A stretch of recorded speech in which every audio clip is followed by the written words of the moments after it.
These are the top 5 red flags when you're picking or working with a real estate agent. Stick around for number 1 because that's the most important, and I'm gonna give it to you right away. Number 1 is unrealistic promises.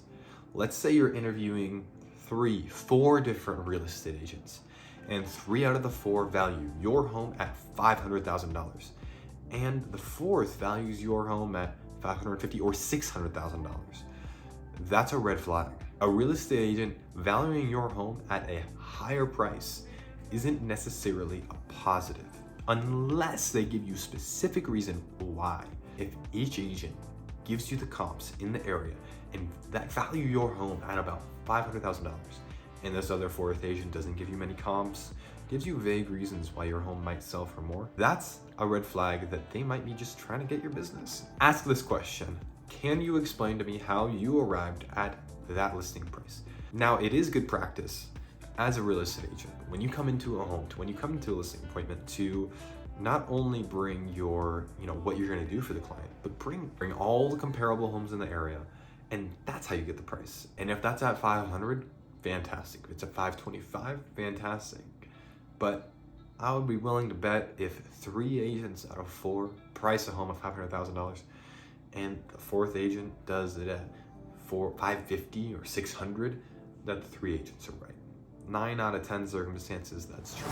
Red flag number 2 is poor communication.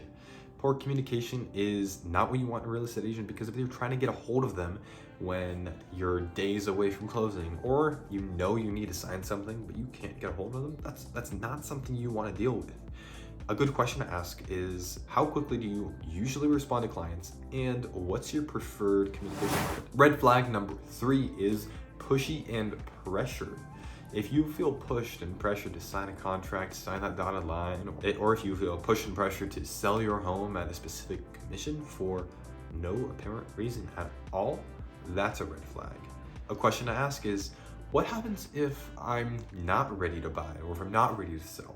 What's your approach? Red flag number 4 is lack of local expertise.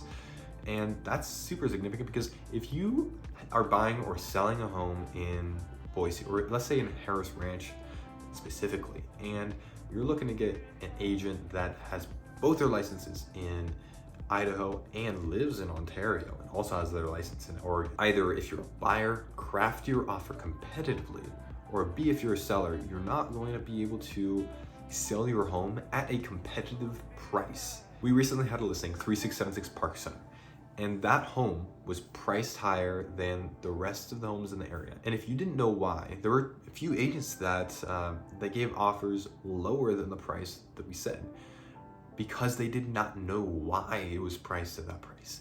That home, that specific model, that layout, the courtyard, the detached garage in Harris Ranch for a townhome 2-story, was the ideal layout, was the layout in that area.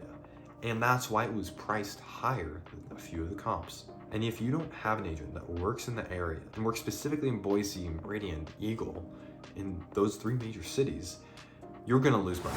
And red flag number 5 is a not flexible commission. While commission is extremely important to agents, that's how they get paid for what they do. Not being flexible on commission may indicate, not always, can indicate that the agent's more interested in their bottom line than your best interests. Our goal as a real estate agent is to look out for your best interests. And while that does not mean to give away our services for free, because then we wouldn't be looking out for your best interests, because we would starve and not be able to serve you, it also means that commissions aren't negotiable based on your circumstances. Ask this question: is your commission structure flexible depending on the circumstances? Okay, and I want to tell you a secret that real estate agents tell each other to say when a seller wants to negotiate commission.